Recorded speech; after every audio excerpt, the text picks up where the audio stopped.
parti. C'est le début. Bonsoir à tous. Bonsoir. Donc, on va laisser peut-être la vidéo arriver. Ce serait peut-être mieux quand même au début. Et bon, on est parti en fait pour cette soirée, pour l'intro à notre émission. Donc, ça va et toi? On a pas mal de choses à dire quand même ce soir. Ouais. On va raconter un peu. On va présenter un petit peu le concept de l'émission. Ouais, c'est ça. Présenter, oui, le concept de l'émission, comment amazing, comme tu dis, Maître Geek sur le chat. Donc comment l'idée nous est venue, le titre, tout ça, le concept en fait, l'émission, tout ce qu'on va voir. Ouais, nos projets en fait. C'est ça. Voilà, ouais. Et donc voilà, donc c'est normal, on est un peu nerveux, on vous avoue, c'est sûr, c'est la première fois qu'on fait ça. Et déjà, je pense qu'on peut déjà, pour toutes les personnes qui nous ont soutenus pour le projet, on peut déjà vous remercier par rapport à ça. Enfin, je sais que depuis qu'on a commencé à parler du projet, il y a eu un engouement assez ouf auprès des proches, et tout, des potes. Donc déjà, merci à vous. Et voilà, donc Sarah, je te laisse peut-être un peu te présenter. Ouais, du coup, moi c'est Sarah. Je suis en psycho en L3 avec Hugo, du coup, et c'est comme ça qu'on s'est rencontrés. On est ensemble dans la même classe. Et en fait, c'est un peu via, on en parlera un peu plus tard, mais c'est un peu via un hasard un peu heureux qu'on a eu cette idée de faire cette émission. C'est un peu une histoire c'est un peu folle. Mais on va parler d'abord du but de l'émission d'abord. Avant qu'est-ce de qu'on rentrer attend, voilà, dans c'est ça. le vif du sujet. C'est ça. Qu'est-ce que tu penses? Alors du coup, c'est une émission sur la santé mentale où on va aborder vraiment des sujets spécifiques qui font partie de la santé mentale. Donc ça peut être vraiment de tout. Ça peut être, on pensait peut-être faire un épisode sur la tristesse, peut-être sur la confiance en soi. On va essayer de trouver des sujets qui se complètent un petit peu, donc des sujets parfois pas très heureux, mais d'autres aussi qui seront un peu plus cool, un peu plus légers, on va essayer. Et en fait, le but, c'est vraiment de briser le tabou autour de la santé mentale et d'ouvrir la discussion, en fait. Tout à fait, mais c'est exactement ça, c'est vraiment ouvrir la discussion. C'est vrai que c'est quelque chose, c'est vrai qu'on en a pas mal parlé en dehors du stream, du coup. Qui est assez tabou et qui nous tient à cœur. C'est surtout moi je trouve que il y a beaucoup de contenu qui est fait sur la santé mentale, mais surtout en anglais. Je sais pas si il y a énormément de vidéos de personnes qui en parlent. J'ai vu quelques pages quand même Insta françaises et des podcasts aussi. Il y en a quelques-uns, mais c'est quand même pas une majorité. Ouais, il y a Émotion, notamment, on en a déjà un peu parlé sur Insta, sur les stories, qui est vachement bien. Puis après, des pages un petit peu plus axées sur certains sujets. Mais c'est vrai que c'est quand même pas très commun, je trouve. C'est pas un sujet dont les gens parlent. En France, en tout cas. En France, ouais. Et après, je pense, plus aux États-Unis. Alors, on aura l'occasion d'en parler, puisque Sarah, du coup, était 2 ans aux États-Unis, des origines... un peu américaine. Donc on aura l'occasion d'un peu de comparer les deux perspectives en fait. Ouais, c'est ça. Et du coup, donc dans l'émission, on aimerait donc là c'est l'émission introductive.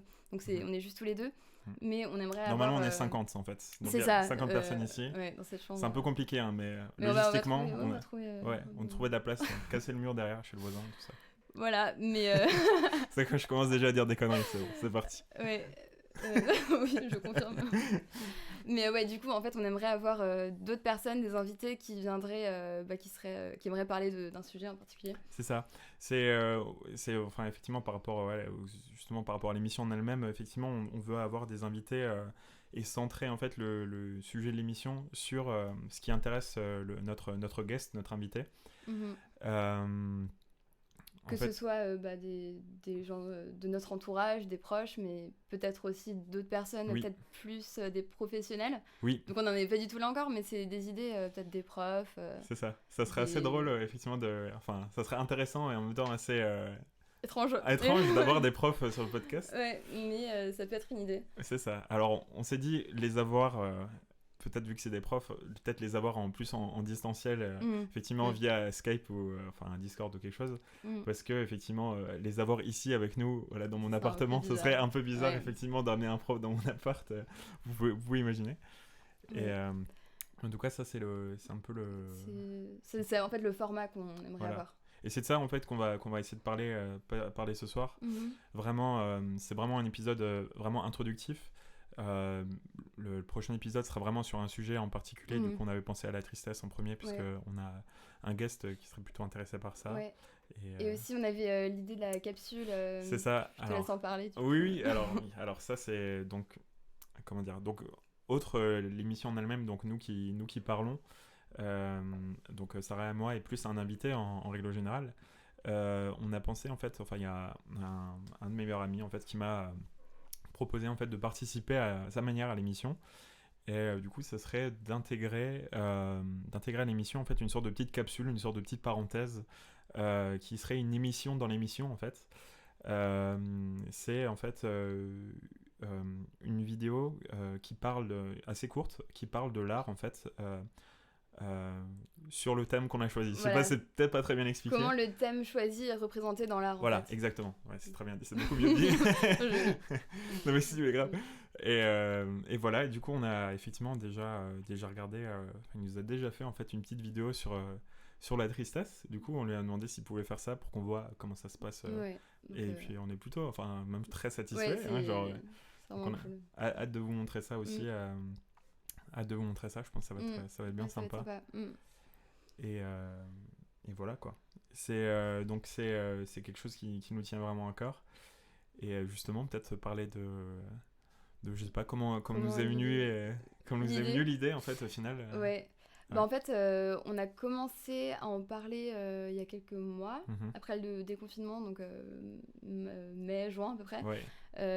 Et en fait, alors je vais parler de mon côté. Moi, j'avais eu cette idée déjà il y a quelques années. Je m'étais dit, mais c'est dingue quand même qu'en France, personne ne parle de la santé mentale. Et alors qu'il y a quand même plein de gens qui à un moment dans leur vie, ont besoin d'en parler et qui traversent des moments pas forcément faciles. Et je me disais, mais c'est dingue, pourquoi on n'en parle pas ? Et à ce moment-là, je m'étais dit que je pourrais peut-être, je sais pas, écrire un blog ou faire une page Instagram un peu là-dessus. Puis finalement, je sais pas, l'idée un peu passée parce que je m'étais dit que j'étais seule et que je voulais pas forcément faire ça toute seule. C'est plus motivant quand on est à plusieurs. Oui, clairement, oui. Et après, on a commencé à en parler. Je sais pas quand toi, l'idée a commencé à mûrir, mais en tout cas, on en a discuté. On s'est dit, mais il y a trop de trucs à faire en fait si on est tous les deux tout à fait, là-dedans. Donc, voilà, donc j'avais aussi l'idée qui germait dans ma tête depuis un petit moment.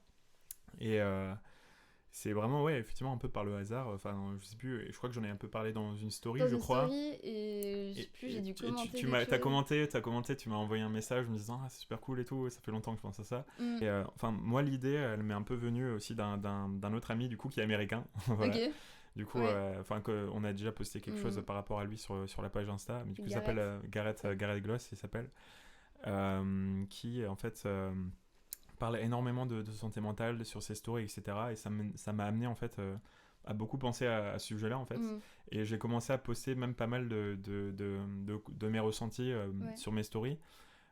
Parce que j'avais besoin d'en parler et je savais pas exactement même peut-être comment en parler à mes amis, enfin c'était quelque chose d'assez particulier. Et je crois que c'est là-dessus que j'ai rebondi en te disant que je trouvais ça super courageux de ta part de... Oui, exactement, c'est comme ça que c'était comme ça, oui. Parce que du coup t'as mis une story comme ça où tu parlais de tes sentiments, de quelque chose que tu traversais et qui était pas facile je crois.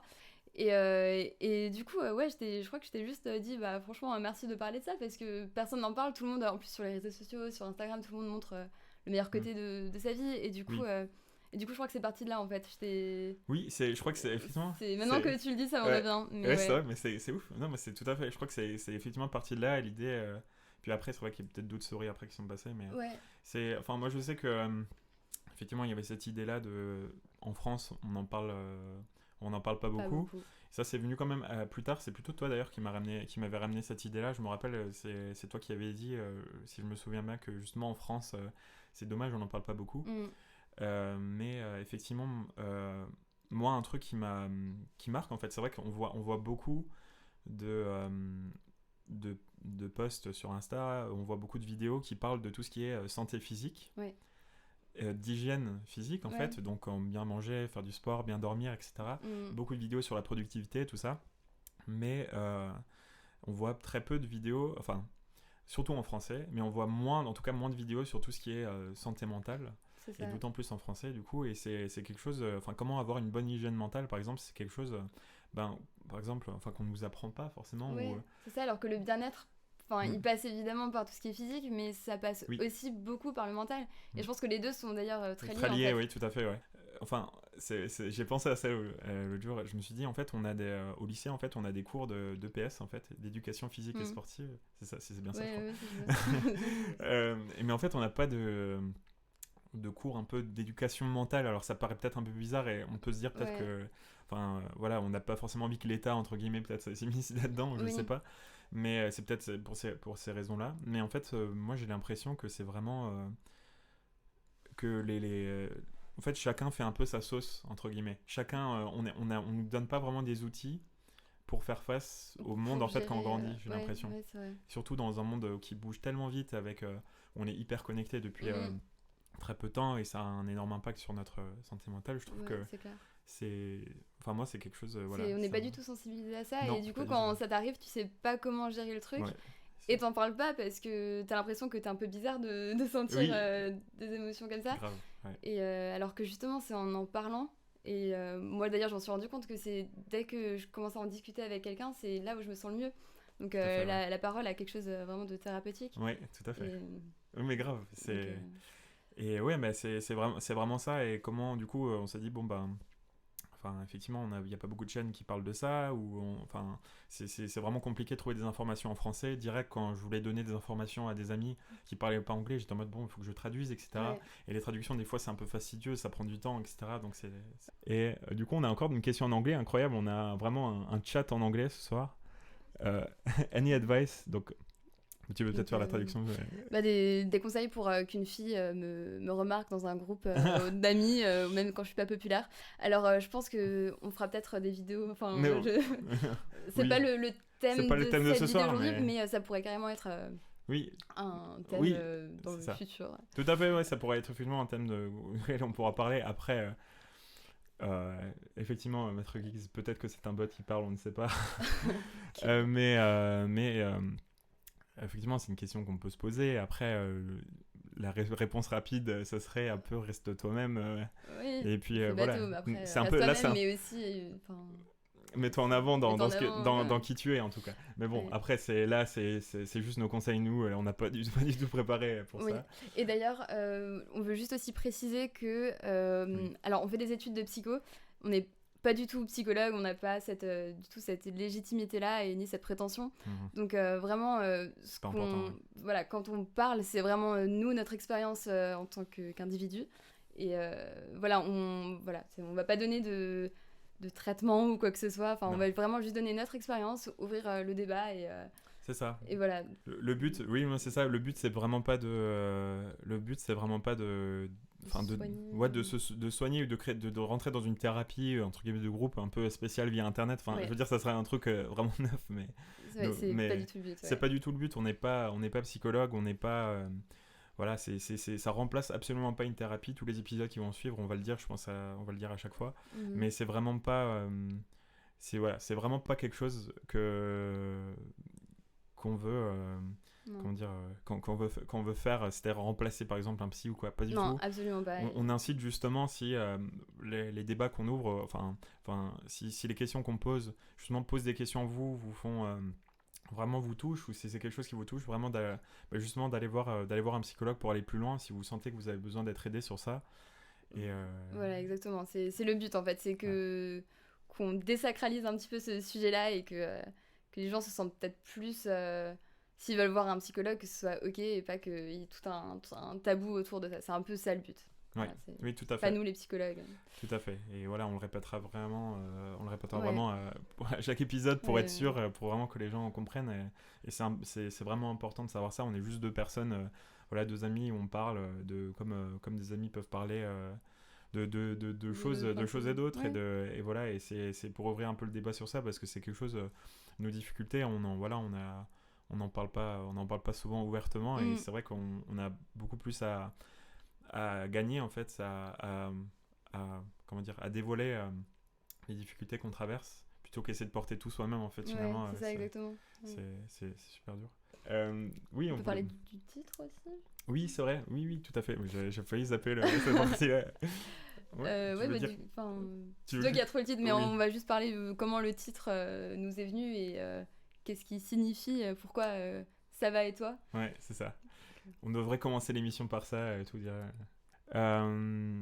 Du coup, effectivement, comment est-ce que le titre nous est venu ? Je crois que c'est toi qui l'as trouvé. Ouais, alors justement, j'étais en train de... Ça va et toi ? Bien joué, Maître Giggs. Oui, on va bien. Et toi, comment ça va ? Du coup, effectivement, on en parlait justement avec Quentin qui va faire les capsules, du coup, les émissions d'art, dont on parlait avant. Et en fait, on était en train j'essaie de voir un peu son avis s'il pense à quelque chose. Et on a pensé à pas mal de choses. Et puis à un moment, effectivement, il y a ça va être... Enfin, on cherchait une expression, quelque chose qu'on disait, une expression liée à la santé mentale. Et en fait, ça va et toi, surtout sans le point d'interrogation. Je sais pas pourquoi c'est devenu quelque chose d'important que dans le truc. En fait, c'est vraiment parce que c'est un automatisme en fait. Quand on se parle et qu'on dit, ou juste quand on se parle comme ça, ou par message, on se dit salut, ça va. Oui, c'est ça. C'est toujours ce qui suit le bonjour, le salut. Oui, c'est ça. Va. Et après, c'est les ça va, ou ça va, ou ça va et toi, si la personne. Et c'est jamais, en fait, on pose cette question sans vraiment s'intéresser vraiment à la réponse. On s'attend pas à ce que l'autre nous dise non, ça va pas. Enfin, c'est ça, c'est un mécanisme en fait. Et on dit ça va, mais en fait, tu sais déjà que la personne va te répondre ça va et toi. Et c'est vraiment un automatisme. C'est ça. C'est ça. Et on voulait remettre, en fait, avec l'émission, l'idée, c'est de remettre le sens de la question sur ces mots, en fait. C'est-à-dire remettre, est-ce que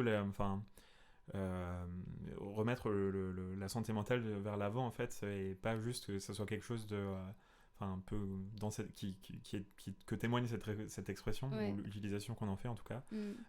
Et puis même si ça va pas, on va pas dire alors non, ça va pas parce que... C'est difficile de dire ça, je trouve. Ouais. Enfin, je sais pas si t'as dit ça, alors non, jamais. Et puis même si ça allait pas, je me rends même pas compte, en fait, je dis quand même ça va et toi parce que c'est juste qu'il sort naturellement, en fait. Ça vient naturellement. Et après, je me rends compte, en fait, non, ça va pas très bien, mais bon, je vais pas commencer à raconter ma vie à la personne. Non, mais c'est ça. Moi, ça m'est arrivé déjà, je sais plus, alors c'est vraiment avec des amis vraiment proches, ça m'est déjà arrivé de dire non, ça va pas trop, voilà. Mais c'est direct, on sait que on va rentrer dans une discussion, machin.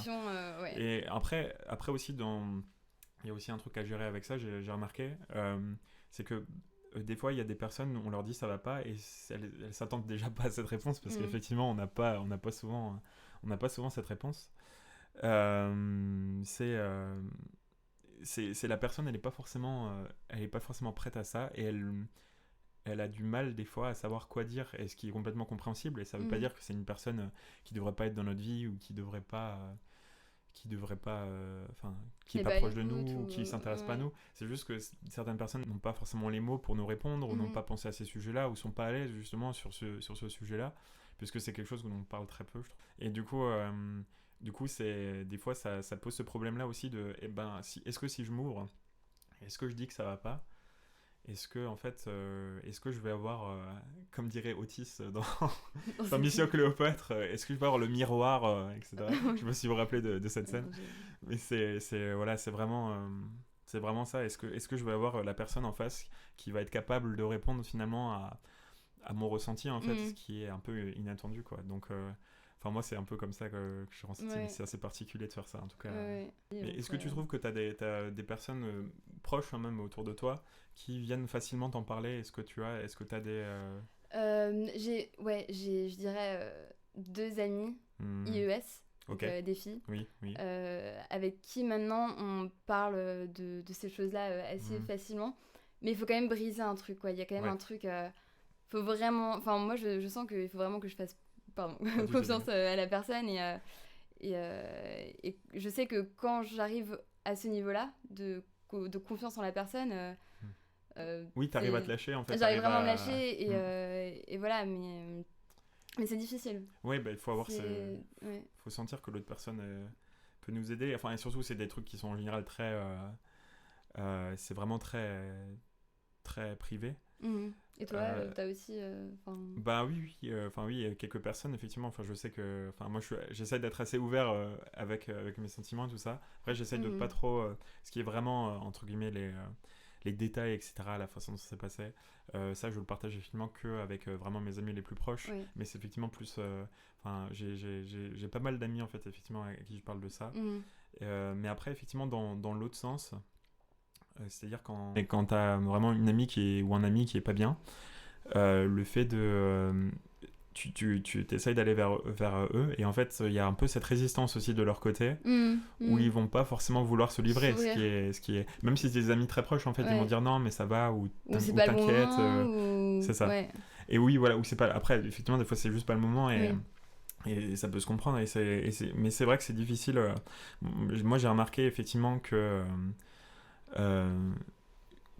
en fait c'était des fois en mettant à la place de ces personnes du coup qui voulaient pas me dire ce qui allait pas, il y a pas de souci par rapport à ça, mais quand j'étais dans ce genre de situation où je n'avais pas vraiment envie d'en parler, souvent c'était, alors c'est que mon ressenti, hein, mais c'était parce que j'avais l'impression qu'on pouvait pas m'aider en fait. J'ai l'impression qu'en fait que l'autre personne ne pouvait pas comprendre ce que tu traversais. Ne pouvait pas comprendre, n'avait pas les clés pour m'aider par rapport à ça, parce que déjà moi-même je sais pas exactement ce qui m'arrive.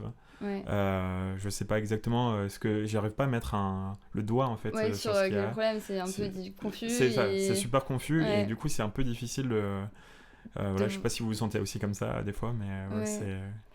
Et il y a aussi ce tabou là en fait entre amis, je trouve, il n'y a pas que le tabou dans la société qui est aussi vraiment grand, hein.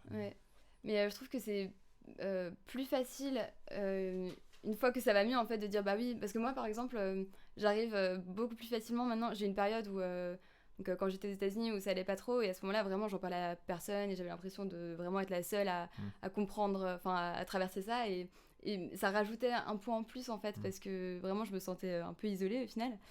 Et donc sur le coup j'en parlais à personne, mais maintenant que ça fait plusieurs années, j'arrive à en parler plus ouvertement.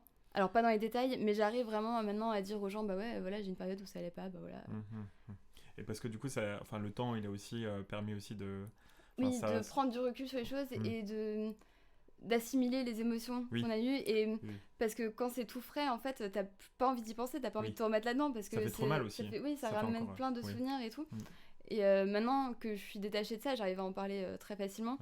Et c'est justement en parlant maintenant a posteriori que je me rends compte qu'il y a plein de gens qui traversent des moments comme ça. Et c'est là, je me dis, mais c'est dingue, quoi, parce que personne n'en parle. Tout le monde subit un peu ce truc. Alors je dis pas que tout le monde est déprimé ou est en dépression à un moment de sa vie, mais il y a quand même une grande partie de la population. On a vu quoi ? On a vu d'ailleurs en cours, elle nous a dit quoi ? Il y a quoi ? Un quart de la population qui dans sa vie qui développe une forme de dépression à un moment. Et moi j'avais vu que, alors aux États-Unis, je crois que t'as 2/3 des étudiants, donc entre 18 et 22 ans, qui ont une période de déprime, et je crois que t'as même genre 8% qui pensent au suicide. D'accord. Ce qui est énorme. C'est incroyable.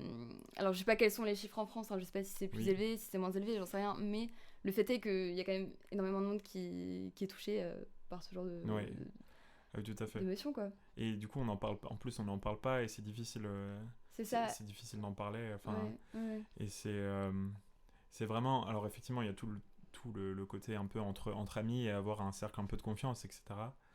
Je regarde juste le chat. Ministère Erasmus TV, bonsoir, comment allez-vous ? Ça va, ça va, et toi ? Ça va très bien. Voilà, bien vu. Temps, je crois, et franchement, je l'ai même pas vu venir. Celle-là, je l'ai vraiment pas vu venir. Il faut que je m'habitue, c'est le temps que ça vienne.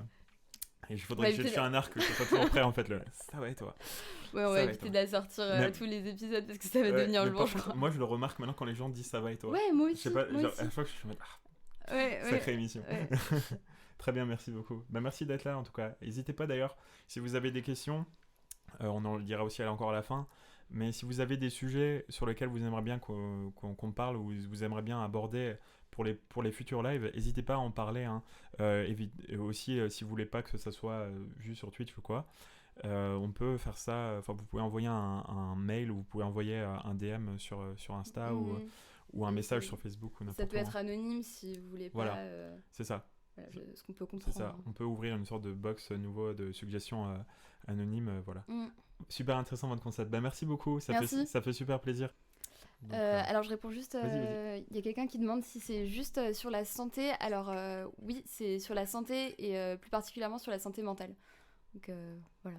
Voilà, donc oui, santé, je sais pas si tu pensais à santé, juste santé physique. Santé de manière générale, mais alors là c'est vraiment axé sur santé mentale. On a du coup Seiliouche la mouche qui nous dit coucou les amis. Je pense aussi que le fait de parler de ses ressentis est très fortement associé au fait de se plaindre en France, ce qui est très péjoratif.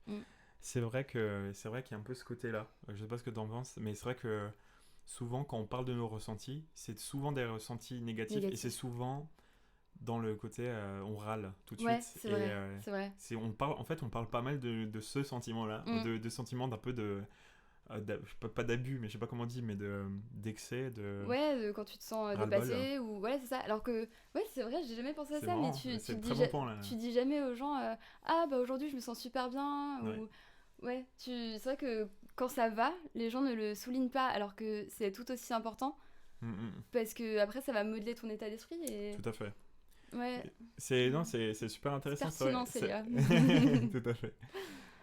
Alors, bonjour Untis. Il y a peut-être un sujet pour nous, donc vraiment n'hésitez pas si vous avez des idées, vraiment on est ouvert à tout, et justement c'est cool, ça peut-être des idées qu'on n'a pas encore eues, donc propose sans problème. N'hésitez pas à nous joindre vraiment sur les réseaux sociaux par rapport à tout ça. Et addiction aux jeux vidéo, ça peut être intéressant peut-être de traiter. Alors c'est assez précis, on essaye d'avoir, en tout cas pour l'instant, c'est l'idée sur laquelle on est parti, on verra comment on fait évoluer l'émission forcément. Mais ça peut être très intéressant aussi. Mais traiter l'addiction, moi je trouve en général, en général peut-être. Dont l'addiction aux jeux vidéo, ça peut être effectivement intéressant. Donc effectivement, très, très bon point ici, ça peut être sympa. Et de rien, Célia, avec plaisir, on te fait un petit compliment, mais c'était vraiment pensé. Et oui, je voulais encore dire par rapport au tabou. Par rapport au tabou il y a énormément de choses qu'on peut dire en fait par rapport à tout ça. C'est une question un peu générale, vu que c'est un épisode un peu introductif comme on l'a dit. Mais en fait, je me suis demandé un peu en réfléchissant à ce sujet-là, d'où vient en fait ce tabou. Pourquoi est-ce que en fait pourquoi il y a ce tabou, pourquoi est-ce qu'on n'en parle pas en fait, qu'est-ce qui fait qu'on n'en parle pas en fait, et que ça soit pas un sujet duquel on puisse parler facilement, comme qu'est-ce qu'on a fait le week-end dernier, ou voilà. Alors déjà effectivement ça touche peut-être à des trucs très personnels, etc. Mais même le fait de parler juste de ça, de comment on va, juste de mettre en avant ses émotions, c'est quelque chose qui est assez tabou, qui est assez mal vu presque. Même, enfin on parle en général, mais surtout en entreprise, je pense, en général on doit plutôt entre guillemets mettre ses émotions à la porte, comme certains disent. Mais voilà, donc je pense qu'il y a aussi cette question d'éducation dont on parlait tout à l'heure, qu'à l'école, quand on est encore jeune, on ne parle pas du tout de ce qui est santé mentale, on parle de la santé physique, etc. Mais on n'aborde pas du tout la santé mentale. Et je pense que ça vient aussi peut-être des parents. Tu vois, il y a vraiment tout ce côté culturel. Et effectivement, tout le côté culturel, je suis complètement d'accord. Et en fait, je me suis dit, notamment en parlant avec ma grand-mère récemment, c'est quelque chose en fait effectivement qui était, enfin ça paraît un peu logique effectivement quand on y pense, mais c'était quelque chose qui n'était pas du tout à l'ordre du jour quand à leur époque ils parlaient pas du tout, enfin rarement de comment entre eux en tout cas, de comment ils se sentaient, etc. On n'avait pas cette considération vraiment pour la santé mentale, ou en tout cas c'était la psychologie, enfin aller voir un psychologue, c'était vraiment, il y avait ce truc surtout je pense en France, alors aux États-Unis je sais pas, mais en tout cas aller voir un psychologue, surtout à l'époque, c'était vu comme on y va parce qu'on a une maladie, etc. et qu'on est fou entre guillemets. Il y a toujours ce truc de on va voir un psy, du coup on est fou, on a un problème, il y a un problème, enfin on a un problème grave, etc. On est bizarre, il y a tout ce truc associé à la folie en fait. C'est ça. Et puis aussi, quand tu penses, la psychologie, c'est une discipline qui est arrivée assez tard. Oui. Si tu la compares sur une échelle du temps, c'est super récent. Et du coup, je pense que c'est pas encore trop intégré dans les mentalités des gens. Oui, c'est vrai que c'est assez neuf, et les gens ne savent pas forcément ce que ça peut vraiment leur apporter. Ils se disent non mais ça va, alors je suis un peu déprimé, machin, etc. Enfin, on se rend pas compte on minimise en fait le truc. Ouais. Et on se rassure, peut-être on se dit non mais je veux pas y aller. Et aussi il y a toute la pression justement aussi de l'image sociétale, enfin l'image je pense que la société, voilà, aller voir un psy, c'est parce qu'on est fou ou quelque chose comme ça, ou pas Ou loin. on est faible. Ou on est faible, j'ai déjà entendu effectivement ça faible, aussi. c'est vrai. C'est-à-dire aller chez le psychologue, c'est un signe de faiblesse parce que ça veut dire que t'es pas capable de gérer tes tout émotions, seul. c'est vrai, c'est incroyable ça. J'ai déjà entendu ça et Ça fait un peu mal ça quand même. ça interpelle parce que tu Oui. vas chez le médecin quand t'as un bobo, bah voilà, c'est Oui. parce que t'as besoin d'une aide extérieure en fait et que Tout à tu fait. peux pas forcément y arriver seul. Alors pourquoi pour la santé mentale on devrait tout gérer tout seul? Et parce que moi j'ai l'impression qu'il y a vraiment ce truc de en fait personne n'en parle et tout le monde comme si tout le monde avait les recettes contre tout en fait. Surtout enfin moi quand je suis petit on voyait vraiment ces adultes de manière enfin après ça dépend quels adultes, mais la majorité des adultes on les voit un peu comme tout puissants, etc. Et on a l'impression que tout le monde a ces réponses là, et en fait quand on grandit j'ai l'impression qu'on se retrouve vraiment confronté en fait à des questions. Alors ça fait partie du fait de grandir tout ça, mais on se retrouve face à des questions devant lesquelles des fois on n'a aucune piste en fait. Et je pense que du coup chacun fait un peu sa petite sauce, mais la différence par exemple avec les générations précédentes, je trouve que c'est depuis qu'on a internet justement, et que les gens peuvent justement un peu chercher des pistes ou chercher qu'est-ce que les autres ressentent, etc. Ou trouver des vidéos sur YouTube déjà même dans les années 2000, etc. ou après sur Instagram, etc. avec tous les comptes qui existent. Ça vraiment on commence vraiment à rentrer dans une nouvelle ère par rapport à ça quoi. C'est ça. Ouais. Puis se rendre compte que finalement en fait t'es pas tout seul à traverser ça et que t'as d'autres personnes qui vivent la même chose. Alors t'as toujours un peu ce côté où tu te dis bah non il peut pas exactement comprendre ce que je vis, bien sûr. Et c'est peut-être pas c'est pas le but. Enfin peut-être qu'effectivement chacun vit les choses à sa manière, mais tu te rends quand même compte que t'as d'autres personnes qui traversent ça et ça peut t'aider. Tout à fait. Alors du coup on a quelques messages sur le chat. Alors Mathis qui propose comme sujet la dépression aussi. Alors effectivement ça c'est un sujet assez lourd, mais peut-être on abordera aussi quand on parlera de tristesse, parce que je pense qu'on n'arrivera pas à éviter le sujet de la dépression. C'est sûr, donc c'est quelque chose à mon avis qu'on abordera. Et puis comme on disait, c'est un sujet qui touche un quart de la population. Oui, donc, c'est pas un sujet juste comme ça pour quelques personnes, etc. Donc voilà, et puis aussi pour des gros sujets comme la tristesse, c'est très large. La tristesse, on peut effectivement en parler pendant des heures, je pense. Il y a énormément d'angles d'approche pour ce thème. Mais même si on parle de tristesse ou de dépression ou d'autres choses, ou même quand on parlera de confiance en soi, c'est des sujets qui sont grands, et peut-être qu'on sera amené, on fera peut-être plusieurs émissions. Alors à la suite ou pas, on verra en fonction. C'est sûr qu'en une heure, t'as tellement de choses à dire que... C'est vrai que du coup, on n'a même pas dit le nom. C'est vrai qu'on veut faire du coup, pour le format d'émission, on veut faire ça plutôt sur une heure à peu près. Une heure à peu près, donc ça peut être un peu moins, ça peut être 45 minutes, ça peut être 1h30, on s'est dit max. C'est ça, format podcast en fait, c'est vraiment... C'est ça va vraiment dépendre de la matière qu'on a en fait. C'est ça. C'est ça, et puis... on se limite pas à une heure exactement. C'est ça, et puis ce qu'on voulait dire aussi en termes de rythme, à quelle fréquence ça va se faire. Alors nous, on s'est dit toutes les 2 semaines, vraiment, on pense minimum, voilà. Après, on verra si vraiment on sent qu'on se dit, allez, on en fait une la semaine prochaine et tout direct. Voilà, on vous préviendra sur les réseaux sociaux. Sachant qu'on est en psycho aussi, on a pas mal parlé aussi des effets... il y a un peu des effets qui peuvent se développer sur Twitch, entre guillemets, Twitch peut affecter un peu notre cerveau d'une certaine façon, c'est un peu particulier. Il y a un streamer en fait, un Twitcher, j'allais dire, incroyable, ce mot français, les Twitchers. En fait, il y a un streamer qui s'appelle Healthy Gamer GG, un truc comme ça. Je vous conseille vraiment de jeter un œil, qui parle en fait justement de santé mentale avec des streamers, et qui va essayer de les aider sur différents points. Et du coup on a pas mal parlé de ça, et sachant que j'ai déjà streamé, et je sais qu'il y a un peu des effets je sais pas comment dire pervers qui peuvent se développer au fur et à mesure en fait, et qui sont tout à fait humains en fait, c'est notamment des effets qui sont liés aux récompenses qu'on voit entre guillemets. Donc c'est un peu flou peut-être la façon dont je le décris, mais par exemple on sait que beaucoup de streamers et même en parlant avec d'autres streamers, font attention sans faire exprès. On est attiré automatiquement pour regarder le nombre de vues en fait. Donc là actuellement on l'a effectivement pas du tout affiché, et c'est fait volontairement, tout à fait. pour un peu se protéger en fait. parce qu'on n'a pas envie de faire ça dans un but... bien sûr, on aimerait bien que ça touche le plus de personnes, mais c'est pas pour notre ego, on aimerait bien aider le plus de personnes possible ou essayer d'ouvrir la discussion avec le plus de personnes possible. Mais à notre échelle, enfin. Et voilà, et à notre échelle, et c'est pas obligé de. Voilà, on n'a pas envie de rentrer dans un jeu, etc. On regarde le nombre de vues, etc. C'est pas du tout ça. Et on va vraiment faire attention à ça, et c'est quelque chose qui nous tient vraiment à cœur, en tout cas. On est presque à 40. Guillaume qui nous dit on est presque à 40K. 40 000 personnes, alors merci à tous. Alors, si jamais vous avez beaucoup aimé l'émission, je vous mets mon PayPal. Vous pouvez m'envoyer. Bien sûr, c'est complètement l'inverse de ce qu'on a dit, c'est très bien.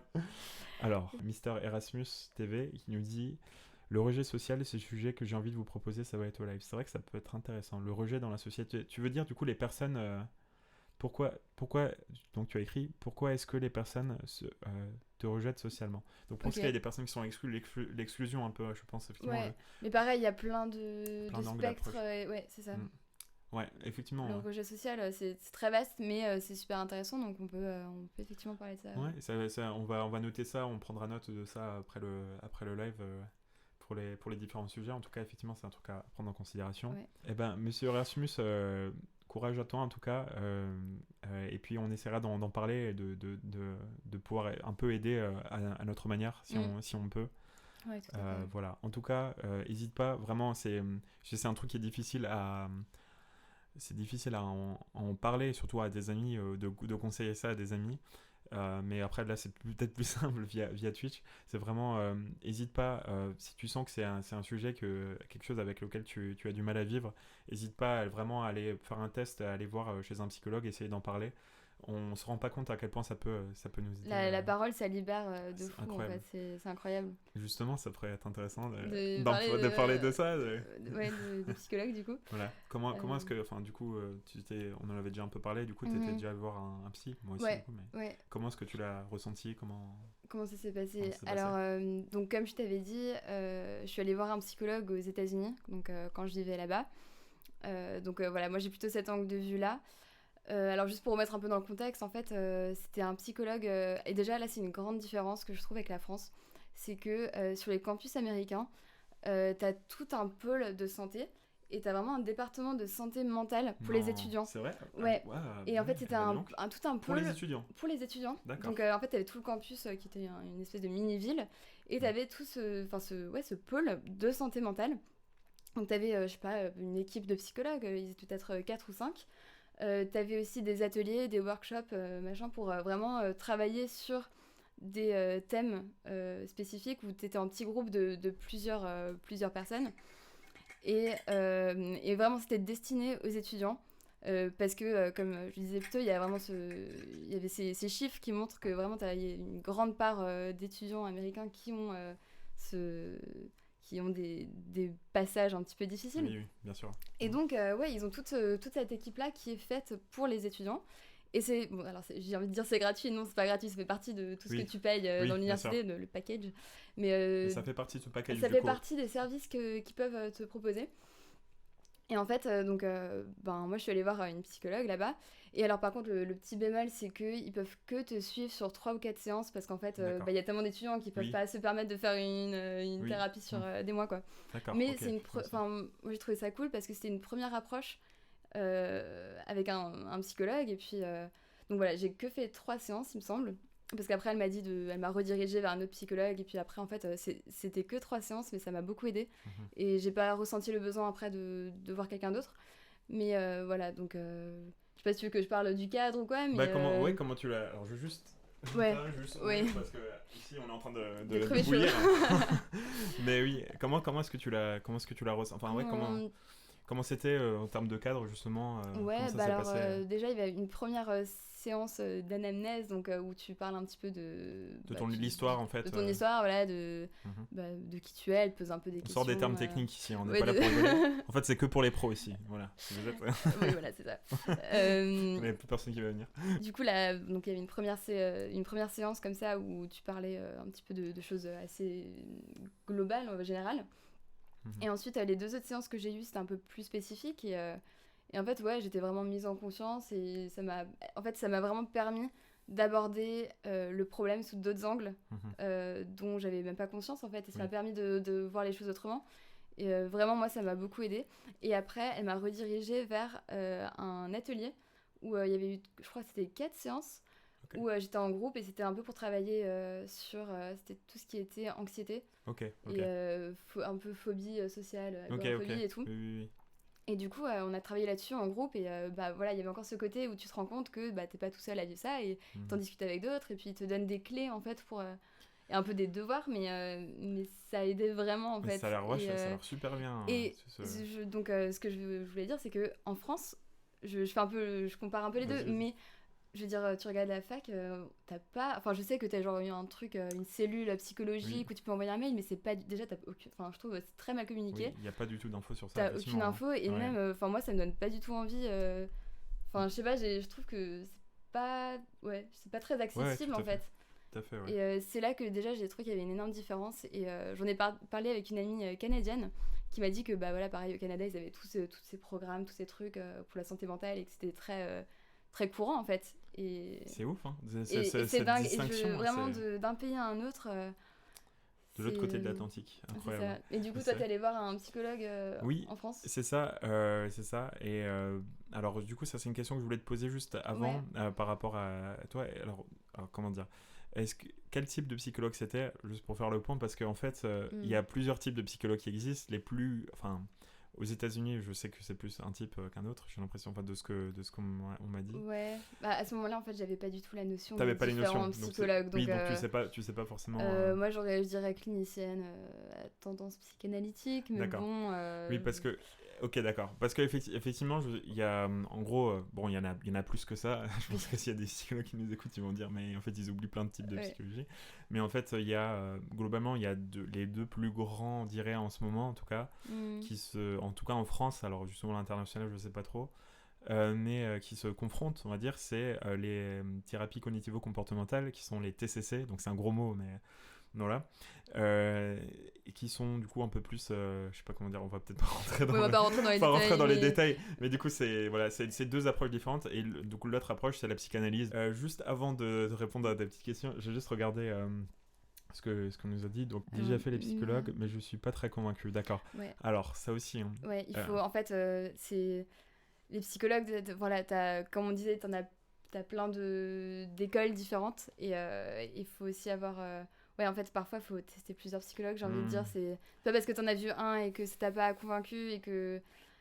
Peut-être qu'il y en aura d'autres où ça se passera mieux, et je l'espère. Et, tout à fait raison, voilà. Ouais, non, mais c'est ça. Et c'est, en fait, après, bien sûr, c'est à toi de voir. Hein, mais c'est vrai que on peut ne pas s'entendre bien avec un psychologue. Et le courant ne passe pas parce que des personnalités différentes, des approches qui fonctionnent pas avec notre personnalité, etc. Et effectivement, enfin moi j'ai aussi eu le problème, pas de mon côté, mais d'autres amis qui sont allés voir des psychologues qui n'avaient effectivement plus du tout confiance en fait dans les psychologues parce que ça n'a pas marché pour eux. Ils ont testé sur 2-3 psychologues et ça n'a pas fonctionné. Alors du coup là il s'avérait que c'était que des psychanalystes. Du coup j'ai pu essayer de rediriger cette personne vers plutôt quelqu'un qui était en TCC du coup.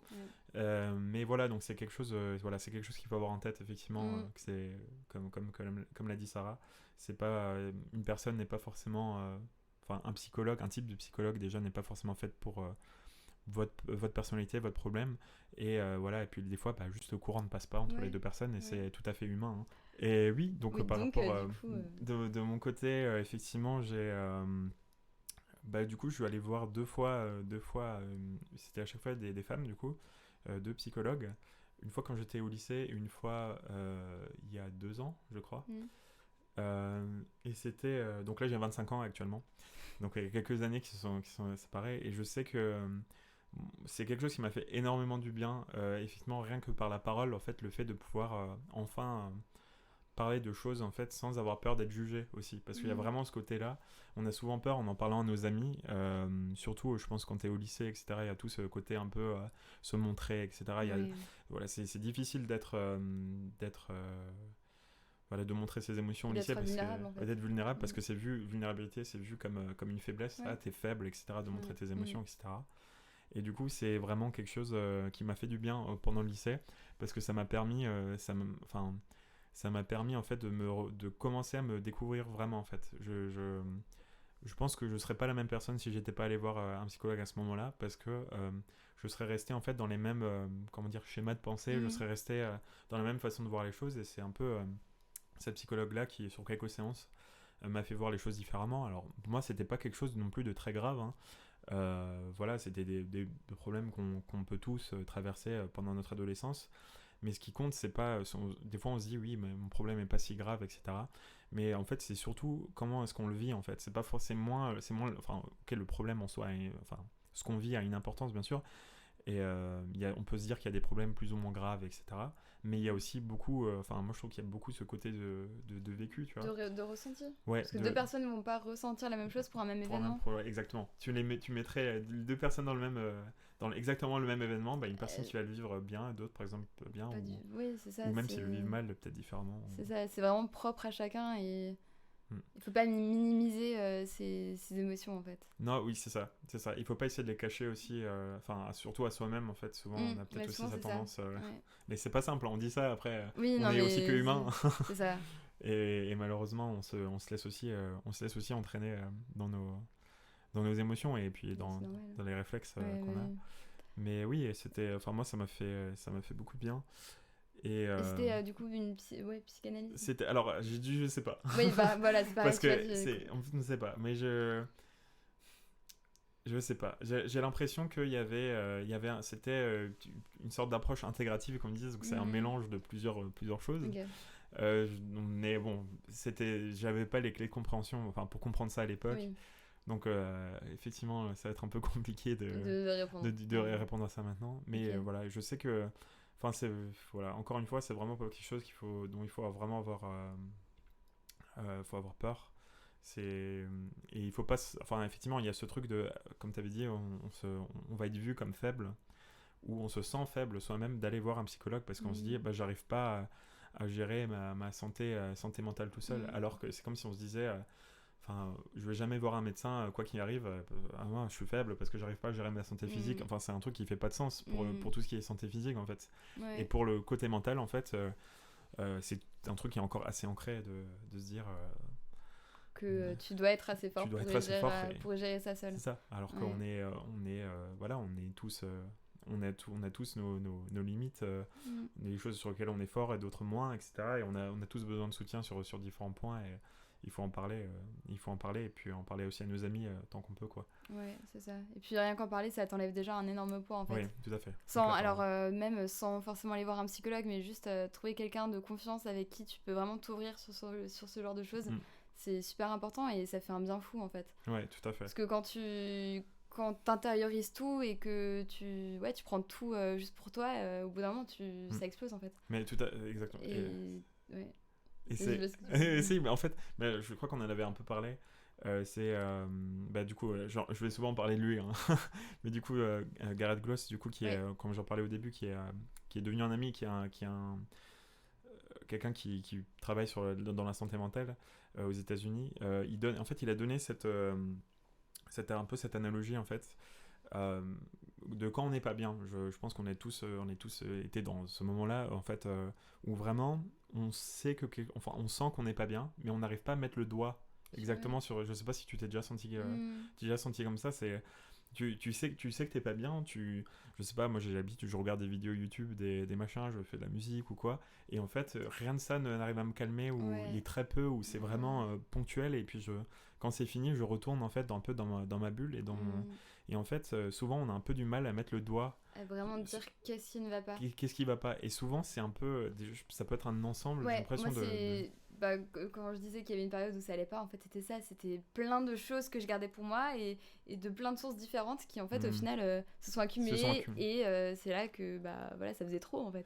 Oui, c'est too much. Parfois c'est pas juste une cause, alors ça dépend vraiment des choses, des gens, hein, bien sûr, et de ce qu'ils traversent, mais en tout cas je comprends totalement ce que tu dis, parce que j'arrivais pas à donner une seule explication. Il y avait plein de choses qui me paraissaient un peu pas si importantes que ça au final, mais qui accumulées en fait, ça faisait un espèce d'énorme amas de problèmes. Oui. Et du coup, tu le ressens super fort. Enfin, c'est super perturbant comme sentiment parce que on a l'impression que on ne sait pas ce qui ne va pas, mais pourtant on sait que ça ne va pas. C'est très perturbant. Et du coup, Gareth Gloss du coup donnait cette analogie en fait, comment dire, d'être sur son ordinateur. En fait, tu veux te concentrer sur ton document, donc sur ce que tu es en train de faire, mais t'arrives pas parce que tu as en fait une musique qui joue. Et du coup, tu sais qu'elle est là, et tu regardes en fait, sur ton navigateur, et tu as plein de pages qui sont ouvertes en fait. T'as genre une vingtaine de pages qui sont ouvertes, et en fait, t'as même différentes musiques qui sont en train de jouer, et en fait, tu sais pas exactement où elles sont en fait. Et c'est un peu ça, je trouve, quand on est vraiment. On est dans cette situation où on est complètement perdu dans ce sentiment en fait, on ne sait pas quel est le problème. C'est qu'en fait on a tellement de choses qui se sont accumulées, et surtout on a aussi laissé les choses, je trouve, en arrière-plan en fait. Souvent on se dit peut-être de manière un peu inconsciente, on se dit ah ça je verrai plus tard. Et c'est en fait ça, c'est un peu laisser la page ouverte en fond en fait. On le laisse en tâche de fond en fait, je trouve. Et du coup en fait au final on a ce bruit de fond, et peut-être des fois c'est juste une accumulation de plein de petites choses. Et c'est vraiment, je trouve, on aura le temps d'en parler, je pense, mais le challenge dans tout ce qui est santé mentale et tout ça, c'est vraiment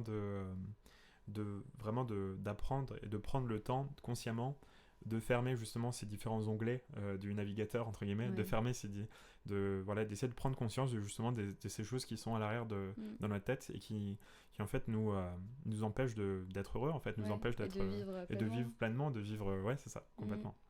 Voilà, donc on a un petit message encore de Mr. Erasmus. Doit-on changer notre façon de penser et nos opinions pour plaire aux gens ? Doit-on être plus méchant pour respecter pour être respecté, alors que notre caractère est d'être gentil ? Par rapport à ça, alors moi je sais que c'est quelque chose justement que personnellement je me retrouve pas mal dans ce que tu as dit. Genre je sais pas quel âge tu as, monsieur Erasmus TV. Moi donc déjà ne pense pas que c'est ta faute, vraiment c'est super important. Que tu te rendes compte de ça. Tu es qui tu es, tu n'as pas besoin de t'excuser pour qui tu es. Voilà. Surtout si tu prends en considération l'autre. Voilà. T'as 28 ans, moi j'en ai 25, je suis un peu plus jeune. Je sais que genre tu as ta façon de voir les choses, en général. Alors, tant que c'est pas dans l'agression de l'autre, là on est d'accord, là effectivement c'est pas une bonne chose. Mais je ne pense pas, vu comme tu parles sur le chat, je ne pense pas que tu sois quelqu'un comme ça, pas du tout. Moi je me retrouve pas mal dans ce que tu as dit, parce que quand j'étais au lycée, j'étais plutôt je suis toujours quelqu'un, je pense, d'assez, j'essaie d'être gentil entre guillemets, comment dire, on me voit comme quelqu'un de gentil, parce que en fait je prenais en considération les autres, je me rendais compte que les autres, voilà, chacun avait ses problèmes, etc. Et j'essayais pas d'enfoncer les autres pour m'élever moi-même. Et c'est ça souvent qui arrive. Alors je sais que ça arrive beaucoup au lycée, peut-être dans l'environnement où tu es. Je sais que notamment au travail, ça peut être également le cas. Ça dépend des environnements de travail aussi. Pour moi, et ça arrive encore aujourd'hui que des fois je me dis, voilà, ce serait beaucoup plus simple d'être quelqu'un d'autre, pour d'être beaucoup plus égoïste et tout ça. Et je trouve que c'est presque c'est ma façon de voir les choses, encore une fois, hein, mais c'est presque un combat en fait, presque de tous les jours, de se dire, même s'il y a la pression du monde qui me dit que je devrais être autrement, ou que je devrais être plus penser à moi, etc. Pour moi c'est genre je veux absolument rester moi-même, et je veux pas que ça soit une relation, que ça soit voilà, un environnement de travail, que ça soit d'autres personnes qui m'influencent, qui me disent non, ce que tu n'est pas bien, etc. Ou tu ne t'adaptes pas tu n'es pas fait pour être ici, ou truc comme ça. On est qui on est, et effectivement maintenant si tu es dans un environnement de travail notamment, ou social, dans lequel on ne te respecte pas pour qui tu es, déjà ça peut vouloir dire pas mal de choses sur les personnes qui ne te respectent pas. C'est souvent plus des blessures qui sont en eux, qui s'expriment entre guillemets à travers toi. Ils voient une personne peut-être plus gentille, ou ils voient une personne sur laquelle ils peuvent se défouler, etc. Et ça révèle beaucoup de leurs blessures, les gens qui sont assez énervés sur les autres, qui sont assez agressifs. Mais en tout cas, ce que je peux dire en tout cas, et de mon expérience vraiment, ne change pas, reste qui tu es. Et entoure-toi entoure-toi de personnes qui t'aiment pour qui tu es. Et tu peux vraiment trouver des personnes qui t'aiment pour qui tu es. T'as pas besoin de te changer d'une manière ou d'une autre. Voilà. Ouais. Mais je me retrouve aussi pas mal là-dedans parce que c'est vrai que moi aussi j'ai cette tendance. Il y a cette expression en anglais qui décrit assez. Enfin, je me retrouve pas mal dans cette expression, c'est le people pleaser. Et c'est quelque chose d'assez négatif au final, c'est que. Je me suis mis de l'eau dans l'œil. Pardon. Attends, la fin du Je dois quitter le plateau, mon Dieu. Mais j'ai ce côté où je veux toujours aussi un petit peu plaire à tout le monde. Je veux être gentille, je veux qu'on m'apprécie quand même. J'ai pas envie de passer. Enfin, j'ai toujours envie que ça me. Oui, ça va, non. Tu vois bien. Mais au final, donc. Oui, il faut reste comme tu es parce que ça sert à rien de changer et ça t'apportera que du négatif en fait. Mais il faut aussi peut-être. Moi, je sais que je continue à apprendre à poser mes limites et à être gentille, mais à quand même. En fait, je pense que ce qui est le plus important, c'est de savoir où tu places tes limites dans la relation avec les gens pour pas te faire marcher dessus. Donc, tu peux être quelqu'un de très gentil, mais quand même de ferme, je pense. Exactement. Et je pense que c'est comme ça que tu parlais justement de te faire respecter. Tu disais, doit-on être plus méchant pour être respecté? Alors, absolument pas, parce que la méchanceté, franchement, ça apporte absolument rien. Mais juste, savoir où tu places tes limites. Et tout à fait. Je pense que ça, c'est très important. Et je suis complètement d'accord. Et tu l'as tellement bien dit. Et je trouve qu'il y a... Après, encore une fois, c'est mon avis. Mais il y a beaucoup de personnes, justement, qui, j'ai l'impression, surtout quand tu es au collège, au lycée, etc., tu vois que être gentil, c'est dangereux. Être gentil, c'est être la cible de taquinerie, entre guillemets, ou plus de harcèlement, ou voilà, parce que c'est quelque chose, c'est une cible facile, quoi. On est une proie facile quand on est gentil, en fait. Et on n'arrive pas, et c'est normal, au collège, à trouver à trouver la réponse à ce genre de situation, que ce soit en nous, comment est-ce qu'on gère quelqu'un qui nous agresse, etc., ce qui est jamais simple non plus. Mais c'est quelque chose qui s'apprend, et je trouve que la plupart des personnes remarquent qu'être gentil c'est difficile et abandonnent un peu ce côté d'être gentil pour ce côté en tout cas un peu plus distant, etc. Et il y a des personnes qui sont vraiment dans l'extrême, qui vont être très très distants, très froids, etc. Alors c'est une vision peut-être un peu simpliste du monde, mais peut-être pour dire c'est quelque part ça protège aussi. J'ai l'impression de se détacher en fait du monde, d'être un peu plus froid, tu vois. Et du coup en tout cas de ton côté, si genre comme l'a dit Sarah, reste qui tu es et puis apprends à poser les limites, à te faire respecter tout en étant tout le temps dans le respect de l'autre et dans la joie. Voilà, t'es pas obligé d'être dans l'agression non plus. C'est ça, en fait il faut bien comprendre que gentillesse et respect sont vraiment pas indissociables. Et au contraire même, je pense qu'on aura plus tendance à respecter quelqu'un qui est gentil, mais qui, comme je disais, qui est ferme.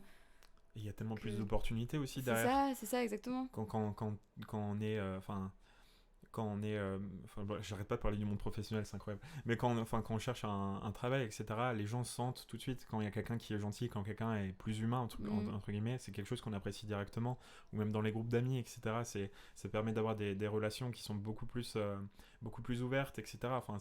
C'est vraiment quelque chose, effectivement, on se dit sur le court terme, vaut mieux que je sois, entre guillemets, un connard, vaut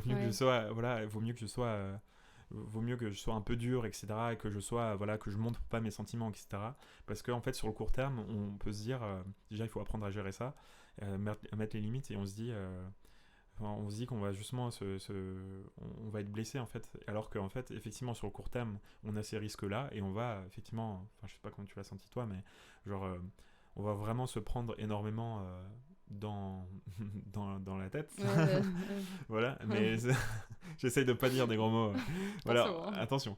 On va vraiment prendre ça, mais plus tard, je trouve que sur le long terme, c'est un meilleur choix que de garder cet esprit ouvert, ce cœur ouvert même, si j'ose dire. Voilà. Donc salut Sarah et Hugo, bonne initiative. Je suis moi-même un peu dérangé. Je me focalise énormément sur mon poids. Une journée sans sport est une journée gâchée pour moi. Alors, effectivement, on a souvent aussi cette impression, et moi je suis le premier, je pense, souvent quand ça va pas, on a l'impression que le monde entier va bien sauf nous. Je sais pas si t'as déjà cette impression. Donc après, ne pense pas que tu es dérangé justement parce que tu as des problèmes justement où tu te sens pas à l'aise en termes de santé mentale, etc. Après, pour tout ce qui est poids, moi, j'ai pas eu... Enfin, je sais pas si t'as déjà eu des personnes qui ont eu ce genre de problématiques, etc. Pas du moins dont j'ai la connaissance. Après, je sais, je sais pas du tout voilà, à quel point c'est... À quel point, comment est-ce que tu le vis, tu comment vois. tu le vis, mais... ouais, enfin... Je sais pas si t'as déjà vu un professionnel ou un psychologue ou... Ça, c'est justement une question qui est vraiment assez particulière C'est ça. et ça peut dépendre. Tu vois, on peut essayer de donner une réponse, etc., mais ça risque d'être très bateau, puisque en fait, la façon dont tu le ressens, là, ça va vraiment dépendre de ton histoire, de peut-être ce que les gens t'ont dit, etc. Et c'est quelque chose... c'est quelque chose, voilà, moi je t'invite effectivement à aller voir un psychologue par rapport à ça, surtout par rapport tout ce qui est vision de soi. Je sais qu'il y a un ami qui est allé voir un psychologue plutôt du coup en TCC, donc je t'invite à regarder plus un psychologue de cette spécialité, donc thérapie cognitivo-comportementale, TCC. Je pense que dans ce cas-là, après tu peux tester les psychologues plus psychanalytiques ou d'autres types de psychologie, hein, bien sûr il y en a d'autres, hein. Mais tu peux vraiment tu peux vraiment effectivement je pense avoir des réponses et de l'aide à ce niveau-là, mais comme on le dit, hein, on donne notre avis sur les choses, mais sur les sujets vraiment qui sont plus complexes, je pense sauf si on a vraiment un ressenti personnel, on vous incite vraiment t'incite vraiment à aller voir quelqu'un si t'as besoin, et il n'y a pas de honte à ça, hein, vraiment. Genre, ça, pour ce genre de problématique, on n'a pas de réponse en fait, parce que voilà, on n'est que des étudiants encore, et c'est ça. Et voilà. C'est ça. Et en plus, on ne se destine pas forcément à faire de la clinique comme ça. C'est ça, voilà. Il y a d'autres disciplines de la psychologie. En général, quand on entend psychologue, on pense le psychologue voilà, avec le divan ou le canapé. Voilà, alors que c'est pas, il y a tellement de choses différentes. Il y a tellement de choses différentes. Et ça convient très bien à certaines personnes, ça convient moins à d'autres. Et voilà, il y a plein de... C'est ça. C'est très vaste, la psychologie. C'est ça. Monsieur Erasmus, juste ce que tu dis, vous avez un Discord pour enlever nos sujets. Alors le Discord, pour ceux qui ne savent pas, c'est une sorte de forum en fait 2.0. C'est un endroit où il y a des communautés qui peuvent se former. Ça, on va le créer, on le créera aujourd'hui, encore ce soir ou demain. Éventuellement, je le mettrai dans la description de la chaîne.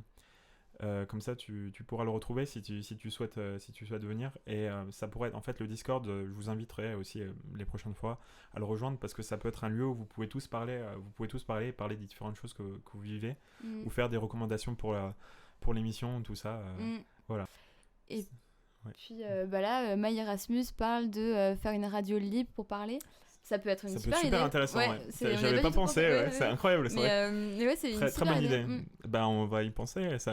On fera ça si on fait ça. Enfin, moi, ça m'intéresse. Oui, ça peut être super cool. Ouais. On pourra ça peut-être dans quelques épisodes, éventuellement. Peut-être pas tout de suite. Histoire de commencer. Hâte de voir la suite. Merci beaucoup, Maureen, pour ton soutien. Et on va juste regarder. Alors c'est le petit moment. On va juste regarder. Ah oui. Alors c'est pas mince. Alors il y a pas mal de personnes qui nous ont suivis, merci beaucoup. Donc merci à Captain Midou pour le follow, Céluche Lamouche aussi, Maureen Gomez bien sûr, Blau Grains, merci beaucoup pour le follow, Jean Bomber, Sazoulette et Nideya, merci beaucoup pour le follow, c'est notre première émission. Ouais, merci. Et donc c'est voilà, ça fait super plaisir là, vous êtes trop fort et beau. Merci Théo, ça fait super plaisir mec. Et merci pour ton soutien, merci à tous pour vos soutiens. Moi, c'était incroyable. Cool, moi, j'ai beaucoup aimé sa première émission. J'avoue que j'appréhendais un peu, parce que j'ai jamais fait ça. Alors Hugo, t'as un peu plus l'habitude, mais ouais, non, c'était très cool. Je suis content que ça t'ait plu. Moi aussi, ça m'a vraiment plu. Et vous êtes vraiment super interactifs aussi. Enfin, vous êtes posé des questions. Ouais, c'est super plaisir, merci pour avoir partagé aussi vos histoires, pour vous être ouverts. C'est vraiment un gage de confiance aussi envers nous, que vous venez de rencontrer, entre guillemets. Ouais. Et puis c'est le but en fait, c'est vraiment d'ouvrir la conversation et la discussion c'est ça. sur ce sujet. Donc très cool. Voilà, merci beaucoup à vous. Merci. Donc nous on vous retrouvera sûrement dans 2 semaines, je pense, ou la semaine prochaine. On va voir. On verra. Dans 2 semaines maximum. Voilà, dans 2 semaines max. Et on sera sûrement sur le sujet. On avait dit la tristesse, du coup. On verra. On vous tient au courant. Mais voilà, non, ce sera sur la tristesse. Merci beaucoup, Jean Bombeur. Et merci. Et à bientôt, du coup. Merci beaucoup. Merci. Et voilà. Et du coup, portez-vous bien. Et on se retrouve pour le prochain live dans une semaine ou deux maximum. Bonne soirée. Ciao, ciao. Ciao.